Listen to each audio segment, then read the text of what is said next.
예배 자리에 오신 여러분을 환영하고 축복합니다.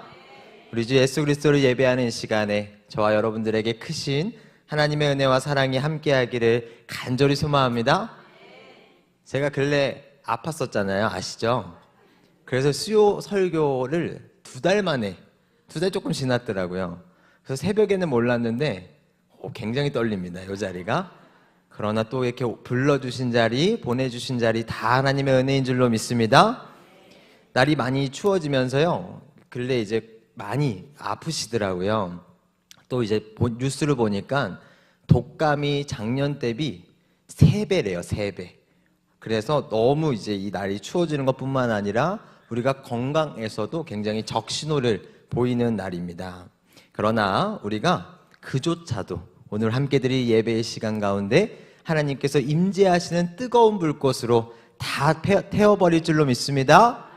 우리 함께 옆 사람 바라보면서 인사하겠습니다. 성령의 은혜가 아주 뜨거운 밤입니다. 성령의 은혜가 아주 뜨거운 밤입니다. 이 예배 시간 부어주시는 성령의 뜨거운 은혜로 우리의 몸도 마음도 우리의 신앙도 빳빳이 데워져서 집으로 돌아갈 수 있는 저와 여러분들 되시기를 간절히 소망합니다. 계속 성령 얘기하는 이유가 있어요. 아시죠? 오늘 주제가 성령입니다. 우리가 가진 성경은요, 당연히 하나님의 감동으로 기록되었습니다. 그러나 이 성경에서도요, 각 성경마다 이야기하고자 하는 교훈이 다 다릅니다. 그리고 이제 성경에서 과연 성령에 대한 주제로 어떤 성경이 가장 잘 말하고 있느냐라고 물어본다면 당연하게도 성령 행전이라고 불리는 사도행전이 그럴 겁니다. 사도행전의 기록, 사도행전에 담겨져 있는 하나님의 말씀은 예수께서 하늘로 올라가시며 남기신 마지막 명령, 사도행전 1장 8절의 말씀에 근거를 두고 있습니다. 예수께서 말씀하세요. 오직 성령이 너희에게 임하시면 너희가 권능을 받고 예루살렘과 온 유대와 사마리아와 땅끝까지 이르러 내 증인이 되리라 하시니라. 아멘. 사도행전은요, 그리스도의 증인된 주의 제자들이 성령의 인도하심 아래 하나님의 나라를 선포하는 이야기입니다. 주께서 보내신 성령의 인도하심 아래 부활의 증인으로서 우리 교회는 그리스도의 복음을 전해야 할 책임이 있는 줄로 믿습니다. 그리고 그 어떤 누구보다도 이 책임에 있어서 가장 앞장섰던 사람이 바로 사도 바울이에요. 그는 다메섹으로 가는 길에 자신이 박해하던 예수 그리스도를 그곳에서 만납니다. 그리고 그날 이후 그의 삶은 그리스도를 전하는 한 명의 선교사로서, 이방인에게 복음을 전하는 이방인의 사도로서 막중한 책임을 안고 그 책무를 감당해 갑니다. 그렇게 그의 믿음의 여정이요, 어느 정도 시간이 지나고 끝나갈 즈음 이제 사람으로서는 너무나도 마음 아픈, 우리 사람이 생각하기에는 사실 너무나도 가슴 아픈 성령의 인도하심을 경험하게 됩니다. 때는 사도 바울이 3차 전도 여행을 마칠 쯤이었어요. 성령의 인도하심에 따라 예루살렘으로 돌아오려고 합니다. 그런데 사람의 시선에서 한 가지의 문제가 있었습니다.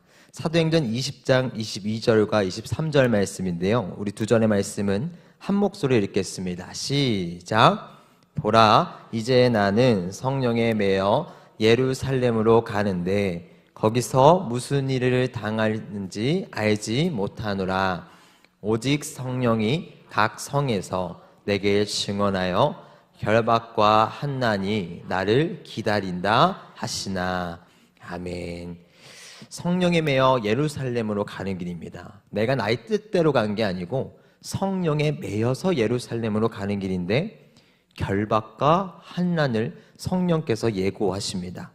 예루살렘에서 겪게 될 일이 무엇인지는 알 수 없습니다. 다만 성령께서는요, 결박과 환난을 피하라 라고 예고하시는 게 아니라 그 속으로 들어오라 바울에게 말씀하세요. 대개 사람이라면요, 내가 무슨 일 당할지 모르는데 선뜻 나선다? 그럴 수 없습니다. 선뜻 내가 그 길을 떠난다? 그럴 수 없어요. 내가 알고 가도, 내가 그 내용을 알고 가도 갈까 말까인데 그 내용을 알지도 못한 채 그저 환난이 나를 기다린다 이야기할 때 선뜻 나설 수 있는 사람 없을 겁니다. 그러나 사도 바울은요, 이에 대해서 흔들리지 않습니다. 이어지는 사도행전 20장 24절 말씀에 그가 고백해요. 내가 달려갈 길과 주 예수께 받은 사명 곧 하나님의 은혜의 복음을 증언하는 일을 마치려 하면은 나의 생명조차 조금도 귀한 것으로 여기지 아니하노라. 아멘. 사도 바울은요, 자신의 목숨을 지키는 것보다 자신의 목숨을 내어놓으면서까지도 이 주님의 복음을 전하는 일이 그 무엇보다 귀한 것이다 라고 선포합니다. 이러한 사도 바울의 고백과 선포가 우리의 삶의 고백이 되어지기를 주님의 이름으로 간절히 소망합니다. 이렇게 자신의 목숨이 걸려있는 일임에도 이 사도 바울이 예루살렘으로 돌아가는 여정을요, 사실 이 성경을 보면 굉장히 빨리 가려고 노력을 해요. 사도행전 20장 16절의 말씀인데, 바울이 아시아에서 지체되지 않기 위하여 에베소를 지나 배 타고 가기로 작정하였으니 이는 될 수 있는 대로 오순절 안에 예루살렘에 이르려고 급히 가미러라 라고 이야기해요. 이 사도 바울은 오순절이 되기 전에 예루살렘에 도착하려 했어요. 반드시 오순절이 되기 전에 예루살렘에 도착해야만 했습니다. 근데 말씀에 보면 에베소를 지나라고 기록되어 있잖아요. 에베소에는 사도 바울이 세웠던 에베소 교회가 있었습니다. 지나가는 길이라면 한 번 정도 들르고 싶은 마음이 있었을 텐데 성령의 인도하심 속에서 자신이 맡은 책무가 있었기 때문에 그 에베소 교회도 뒤로 한 채 그 길을 서두른 겁니다. 그런데 물론 이 길을 서두른 데에는 다 이유가 있었어요. 당시 바울의 손에 뭐가 들려 있었냐면요, 이방 교회에서 가지고 온 구제 헌금이 들려져 있었습니다. 그래서 이거를 오순절에 대대로 모든 사람들 앞에서 보여주면서 조금 더 이방인들을 향한 선교의 당위성을 확보하고 싶었던 거예요. 아직까지도 초대교회가 세워지고 많은 선교 여행이 있었지만서도, 그리고 또한 이방인들에게 복음이 전해지고 있었지만 그럼에도 유대인들의 마음에 불편한 마음이 있었어요. 이방인들을 선교한다는 것에 대해서. 그래서 이제 사도 바울이 이 이방인들을 선교함에 있어서 나 혼자 했을 게 아니라 교회가 있어야 하잖아요. 그래서 그에 대한 당위성을 위해서 이 이방 교회에서도 구제 헌금이 들어온다. 이 헌금을 들고 그들에게 알리기 위해서 예루살렘으로 향하고 있었던 겁니다. 그래서 사도 바울은 그 시선들을 극복하기 위해 또한 이방인 선교의 환경을 위해서, 그래서 조금이라도 더 선교가 열릴 수 있도록 그 발걸음을 서두른 겁니다. 그런데 우리가 여기서 잊으면 안 되는 게 있죠. 사도 바울은 이미 성령을 통해서 예루살렘에서 자신이 겪게 될 환난에 대해 알고 있었습니다. 그럼에도 성령에 메인받은 바울의 머릿속은 오직 선교 하나였어요. 이방인들을 향한 선교 사역만이 그의 머릿속에 가득했던 겁니다.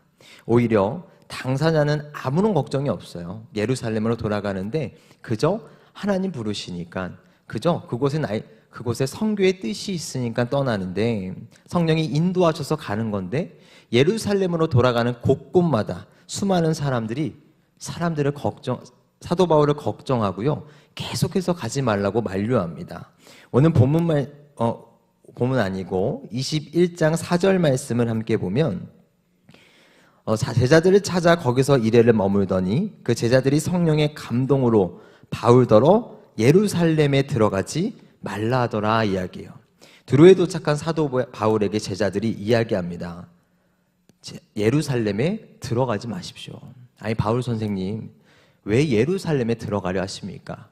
예루살렘에 들어가면 죽을 수도 있습니다. 들어가지 마십시오라고 이야기해요. 성령께서 바울에게 일어날 환난을 제자들에게 보여주셨어요. 그러니까 이제 인간된 마음으로, 제자된 마음으로 나의 스승이 예루살렘으로 환난을 겪으러 가는데, 그곳에 간 바울을 내가 다시 만날 수 있을지 모르는데 어떻게 가라고 이야기하겠습니까? 그래서 가지 말라고 권면합니다. 그러나 그럼에도 사도 바울은요, 제자들의 권면을 뒤로 한 채 다시 길을 떠나요. 그리고 또 바울이 가이사랴에 이르러 7 집사 중 하나였던 빌립의 집에 머무르게 됩니다. 그런데 여기서도 마찬가지였어요. 성령의 예언하심을 보게 된 아가보가 바울을 찾아와요. 그리고 그곳에 있던 모두가 바울을 또 말립니다. 우리 본문 11절과 12절입니다. 우리 2절의 말씀은 한 목소리 읽겠습니다. 시작. 우리에게 와서 바울의 띠를 가져다가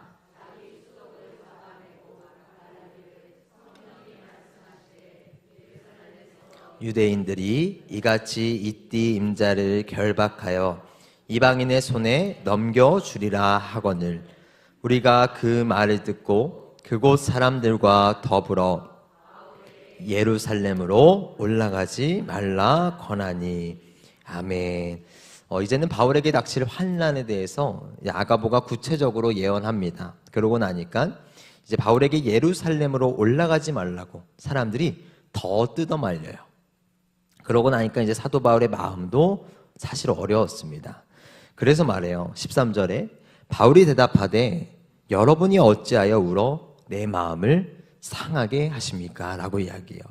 자신을 바라보며 간곡하게 울면서 만류하는 사람들을 보면서 이 사도 바울도 마음이 쉽지만은 않았습니다.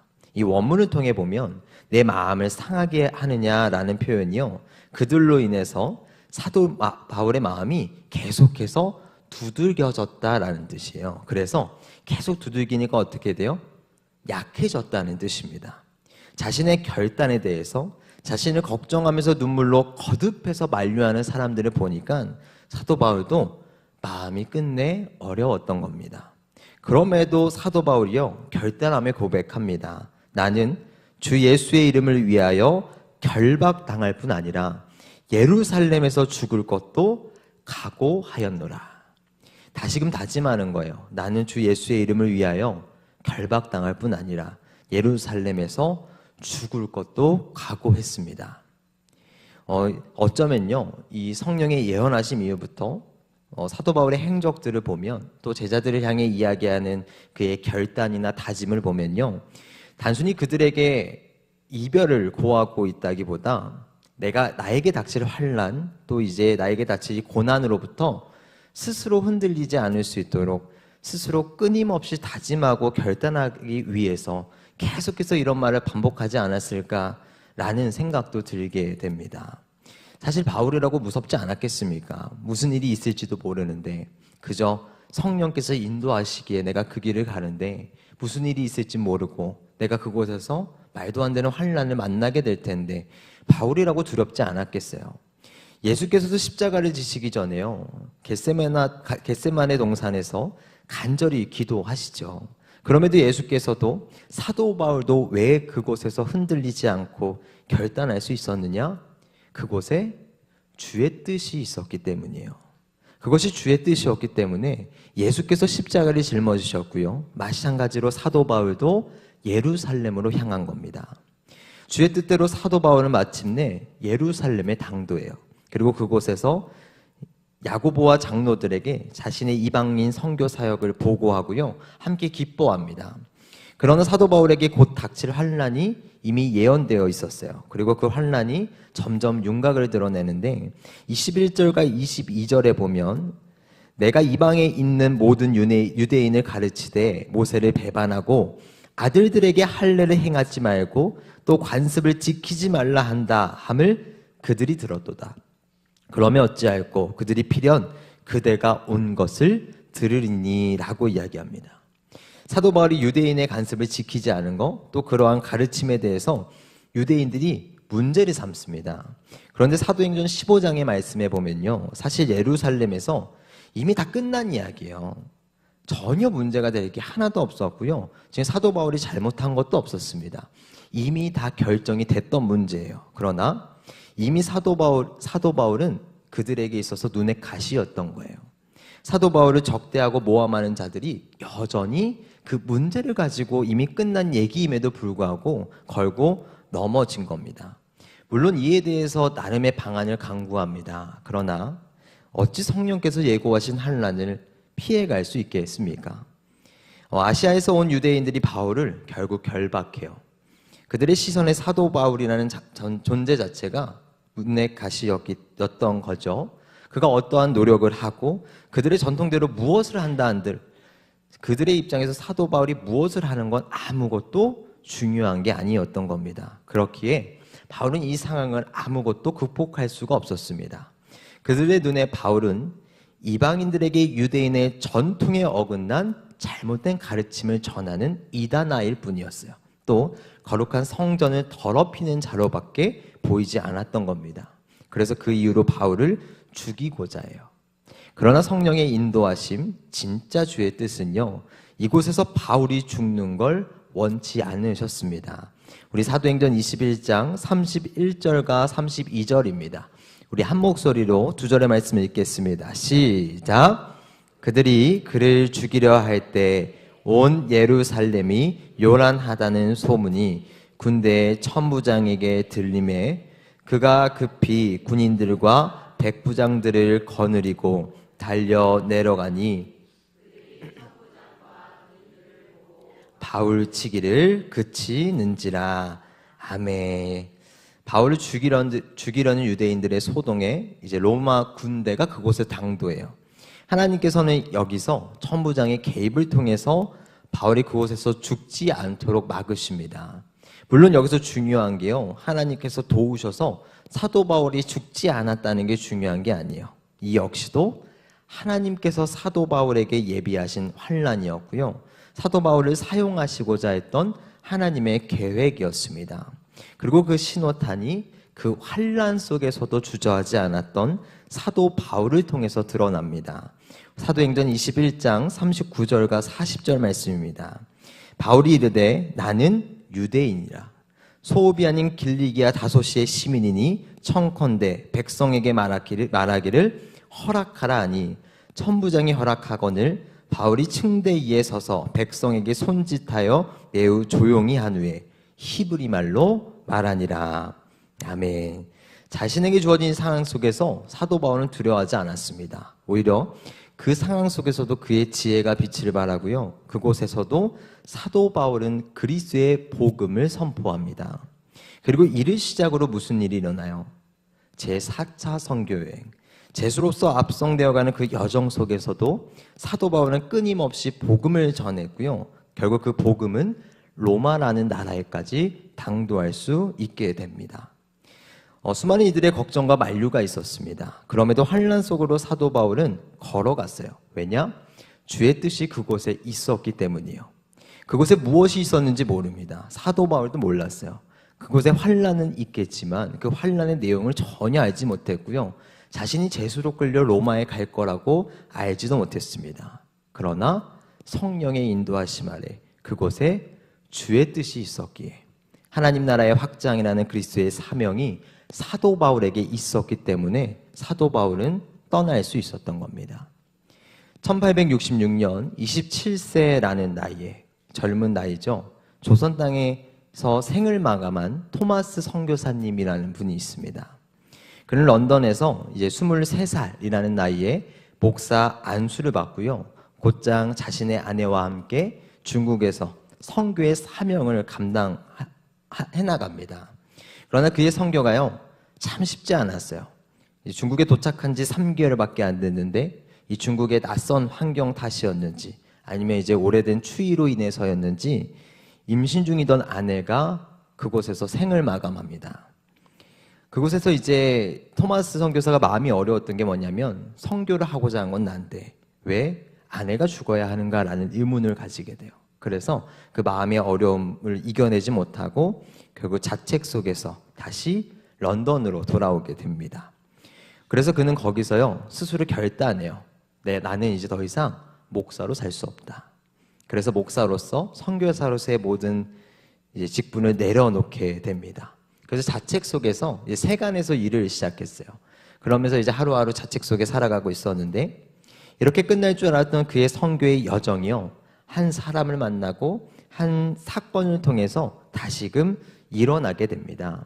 이 자책 속에 있을 때 그가 그곳에서 다니고 있던 교회가 있었는데, 그곳에서 만난 한 목사님을 통해서 다시금 이 안에 숨어있던 선교의 열정을 되찾습니다. 또 그 과정에서요, 이 선교의 열정을 품고 혼자서 중국에 돌아왔어요.